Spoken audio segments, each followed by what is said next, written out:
Et après? Après, l'homme, notre ancêtre, a essayé de s'établir dans la paix. D'après les documents de l'époque, il ne semble pas que l'organisation, la prévoyance, ait été ses qualités dominantes. En son temps, la population de la Terre a plus que doublé et l'équilibre entre les hommes et la nature semble sur le point d'être compromis.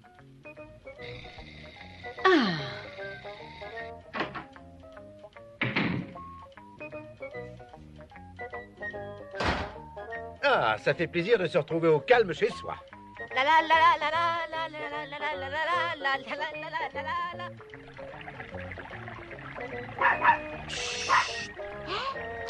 Faites pas de bruit. Hein? Ah, il est beau.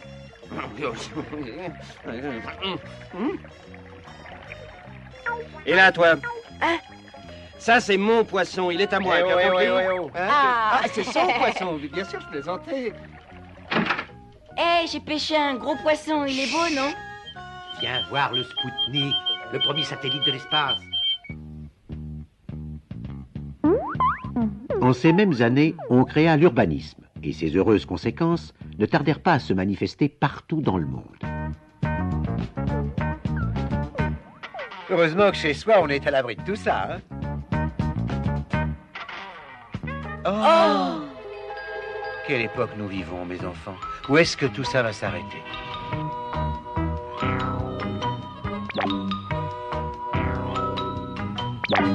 Les usines tournent. On est pressé, compressé, repressé. Hâtons-nous. Hâtez-vous. Il se hâte. Les usines tournent.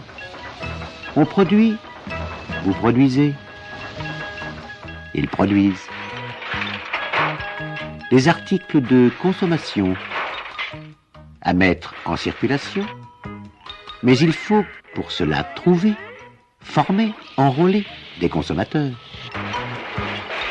des utilisateurs, par dizaines, par milliers, par dizaines de milliers.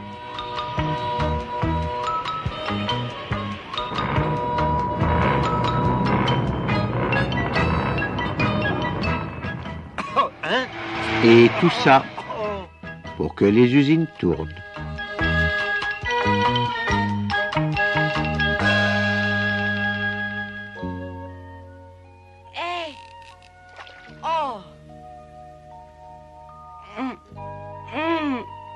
Oh, quelle odeur!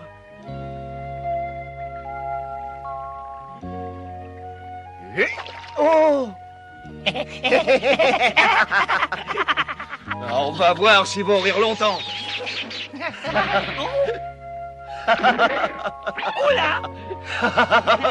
Incroyable événement, le premier homme de l'espace, Yuri Gagarin, se trouve maintenant... Comme le temps passe, chers téléspectateurs, 4 ans après le premier homme de l'espace, voici le piéton de l'espace, Alexis Leonov. L'homme a encore avancé. Où aller pour fuir ce rythme effréné, cette foule? Ah oui, peut-être. 5, 4, 3, 2, 1, oh!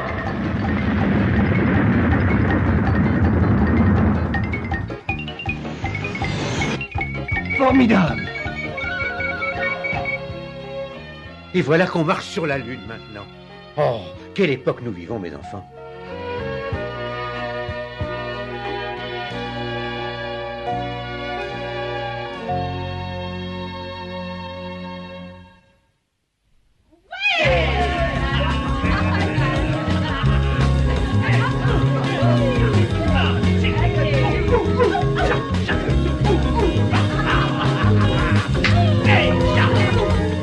En 1970, la science, l'hygiène ont fait des progrès. C'est la croissance et la population du globe progresse à un rythme accéléré. Pour la première fois, elle va doubler en 35 ans. Un groupe d'économistes, de savants, de futurologues s'assemble pour jeter un cri d'alarme. Halte à la croissance, nous allons vers des temps difficiles car les ressources de la Terre sont limitées et elles ne peuvent pas entretenir une croissance illimitée. Mais qui veut entendre ces illuminés? alors que 3 milliards d'êtres meurent de faim. Dans les pays développés, on continue. Et le Rhin déverse chaque jour 60 millions de tonnes de déchets en mer du Nord. 1 tonne par habitant du bassin. Et les usines tournent, imperturbables.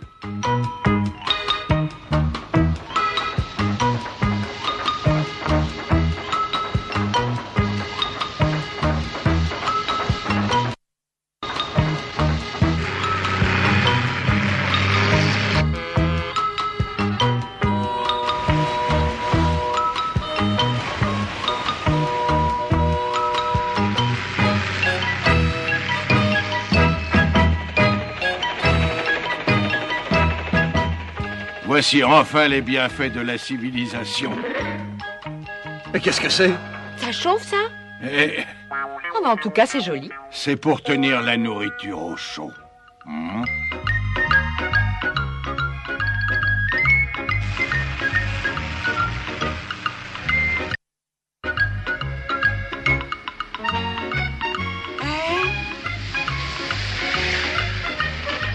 Regarde les bonnes choses qui arrivent.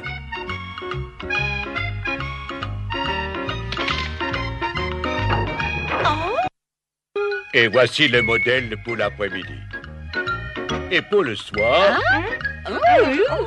Ah, qu'est-ce que c'est tous ces trucs? Ça ne sert à rien, mon vieux.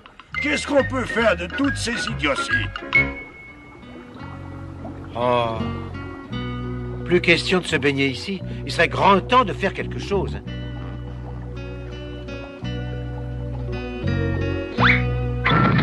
Tiens, le rappel aurait-il été entendu?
Chaque année, les cours d'eau déversaient dans les mers 2 300 000 tonnes de plomb, 1 600 000 tonnes de manganèse, 6 500 000 tonnes de phosphore, et du mercure, du cadmium et bien d'autres poisons. Trop longtemps, l'homme avait cru que les mers pouvaient tout digérer.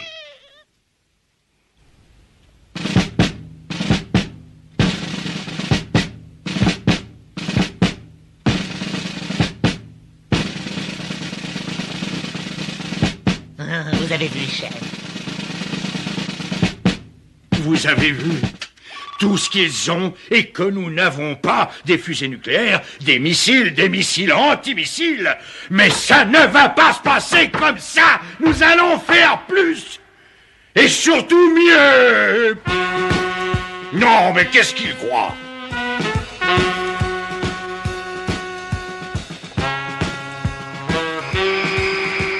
Et maintenant, nous sommes les plus forts.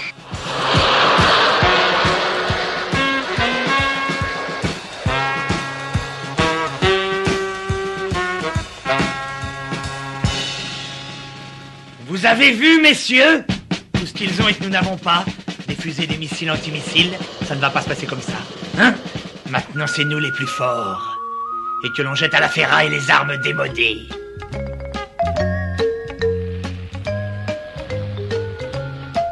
Allez, au travail, les gars. Il faut nettoyer tout ça.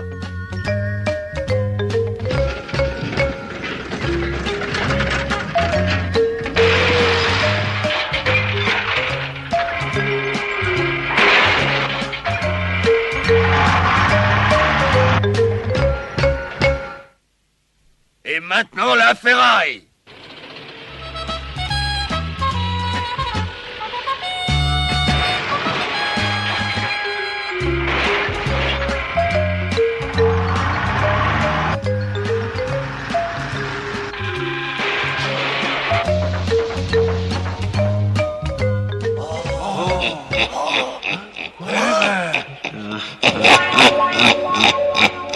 maintenant, à l'attaque!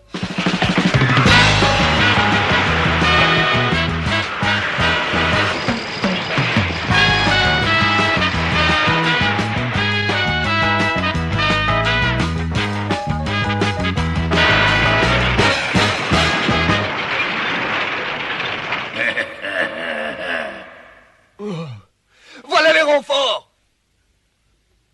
Pas de quartier, c'est la guerre! Jusqu'à une époque proche, tout dans la nature avait été autodégradable, permettant au cycle de la vie de se perpétuer dans l'harmonie. Il n'en était plus ainsi, et le volume des déchets se trouvait multiplié par 10 à chaque décennie.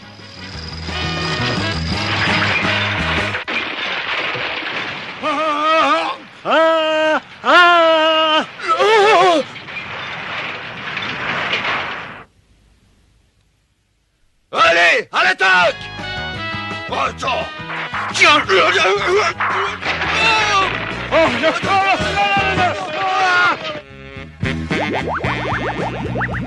Pour éviter d'être submergé, la ville se propulse vers le haut. Ordre à toutes les armées, la guerre est déclarée aux ordures.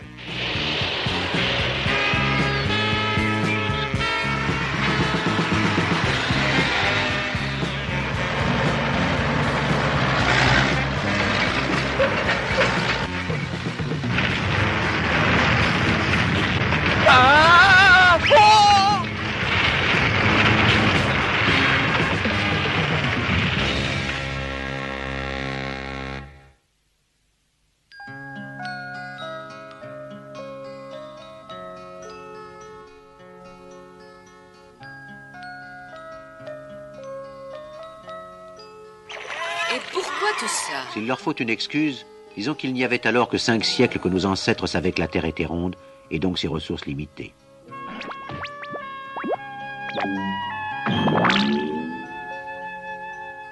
Nous sommes encerclés par les autoroutes, par les ponts, par les usines dont les fumées nous cachent même le ciel. Regardez autour de vous. Que reste-t-il de la nature?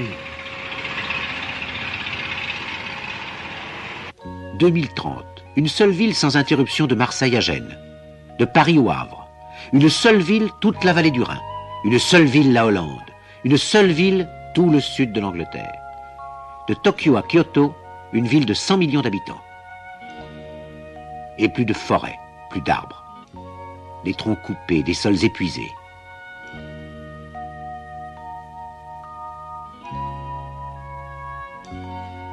Quand voici de cela 5 milliards d'années se forma la Terre, ce fut d'abord le chaos. Bien plus tard, la Terre compta 1 million d'habitants, depuis peu dressés sur leurs pattes arrière. Il y a 25 000 ans, les Cro-Magnons sont 3 millions. En l'an 0, il y a 250 millions d'habitants.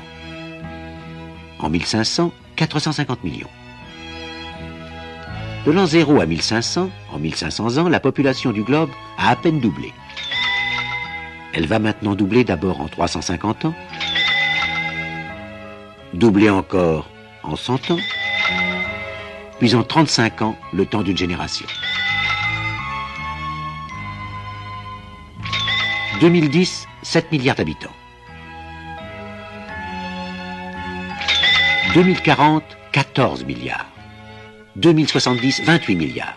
Alors que les naissances dans les pays évolués ont diminué, en 1974, à la conférence de Bucarest, les chefs d'État du tiers-monde ont refusé toute mesure de restriction démographique. Car le prestige, la puissance se mesurent au nombre. Il avait fallu tant de temps, tant de siècles d'activité organique.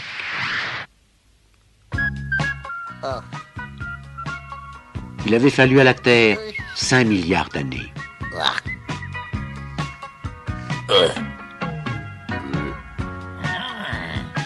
Non, non. Pour créer les conditions de vie de l'homme.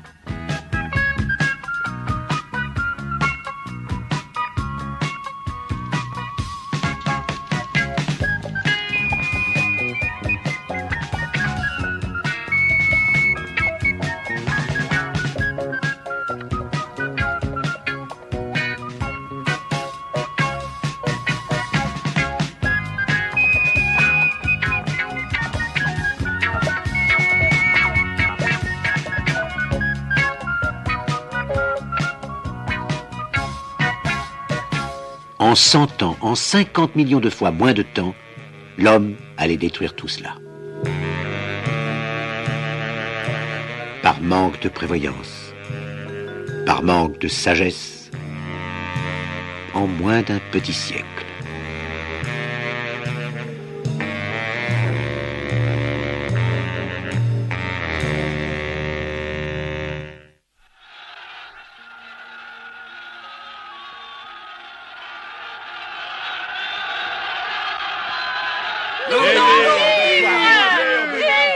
Je vous ai convoqués, messieurs les experts, pour examiner la situation de nos réserves en matières premières. Tout va très bien, Monsieur le Président. Voyez les graphiques des ordinateurs. Les résultats sont catastrophiques dans tous les secteurs. Vous pouvez constater que nos ressources n'ont cessé de baisser. Nous sommes très en dessous de la cote d'alerte. Notre système économique est en voie d'épuisement. Et vous continuez à trouver que tout va bien, messieurs. Qu'avez-vous à répondre? Les ordinateurs se trompent et nos travaux sont sur le point D'être couronnés de succès. Alors plus de problème. Tant que nous sommes là, on peut dire... Tout va très bien, tout va très bien, tout va très bien, tout va très bien, tout. Nous voulons vivre, nous voulons du travail. Vive, Une seule vive solution, le je travail. vais faire un discours. Et toutes nos difficultés viennent de nos ennemis héréditaires, les ronds. Et je vous le dis, s'ils ne renoncent pas à leur conduite, nous savons ce qu'il nous reste à faire, compris?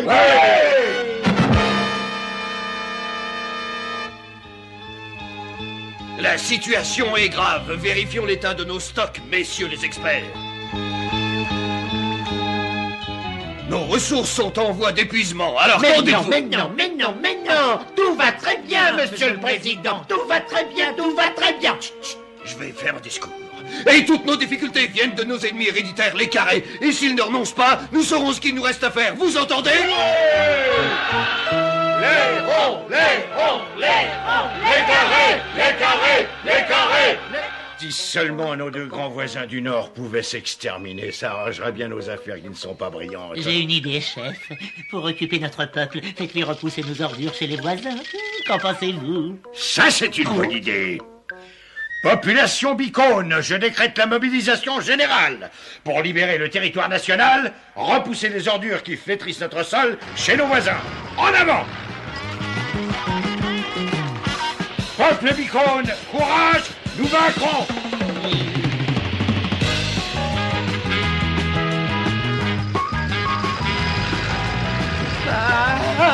Allez! Prévenez l'état-major. C'est une invasion. Les bicônes nous amènent leurs ordures. La situation est grave, Président. Qu'on les repousse, eux et leurs ordures, jusqu'au cœur de leur territoire. La situation est grave, Président. Qu'on les repousse avec leurs ordures jusqu'au cœur de leur territoire.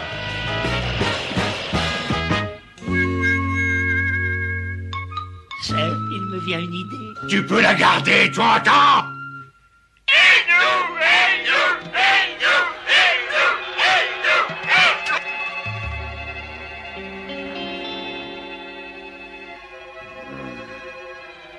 Alors, c'est quoi cette idée?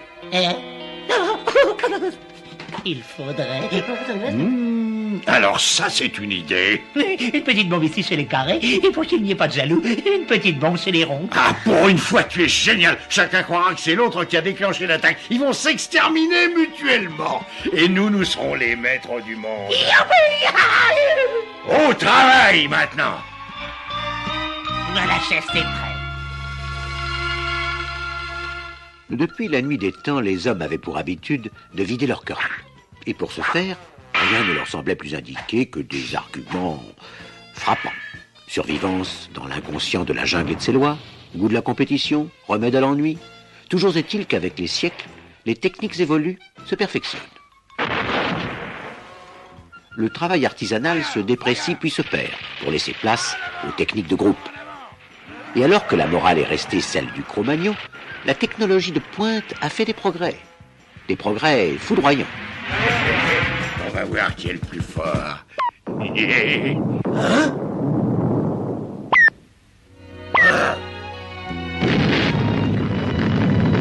Depuis des décennies, plus de 60 nations sur la planète possédaient le détonateur nucléaire. Et après? Après, Seuls ont survécu les hommes des différentes nations qui étaient dans l'espace au moment de l'explosion. Il y avait heureusement là un noyau d'hommes et de femmes qui ont compris que seule l'union pouvait sauver l'espèce humaine de la disparition.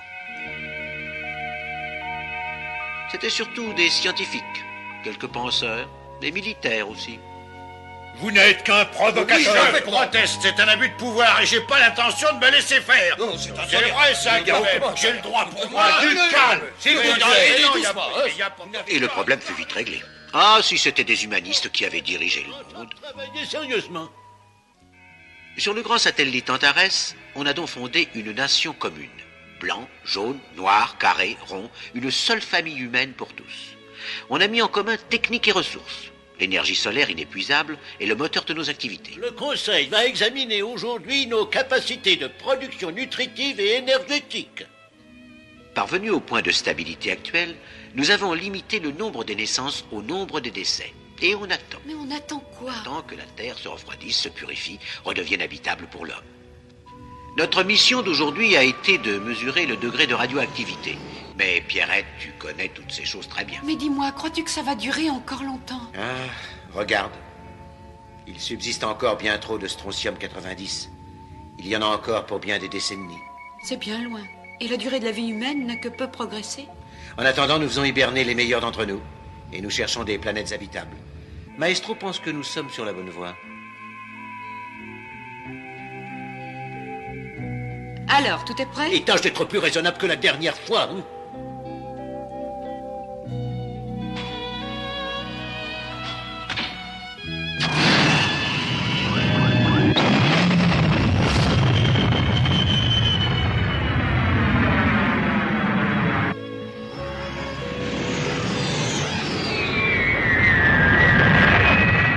Tiens, voilà le vaisseau du gros. Bonne chance, l'ami. Ah, sacré gros. Toujours à la recherche de sa planète. Il nous faut rentrer, notre mission est accomplie.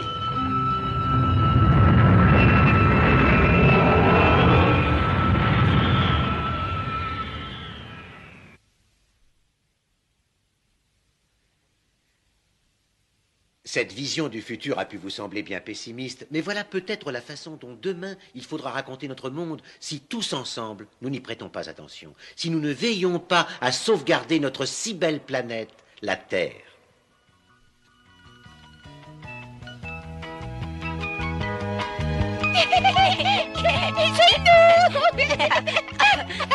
Hop, bonjour mamie.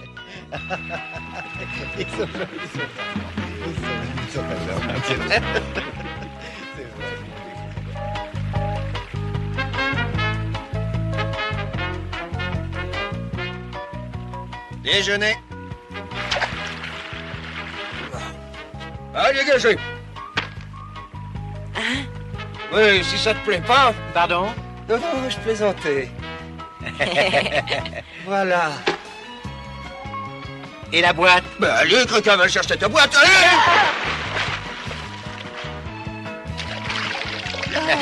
Il comprend vite.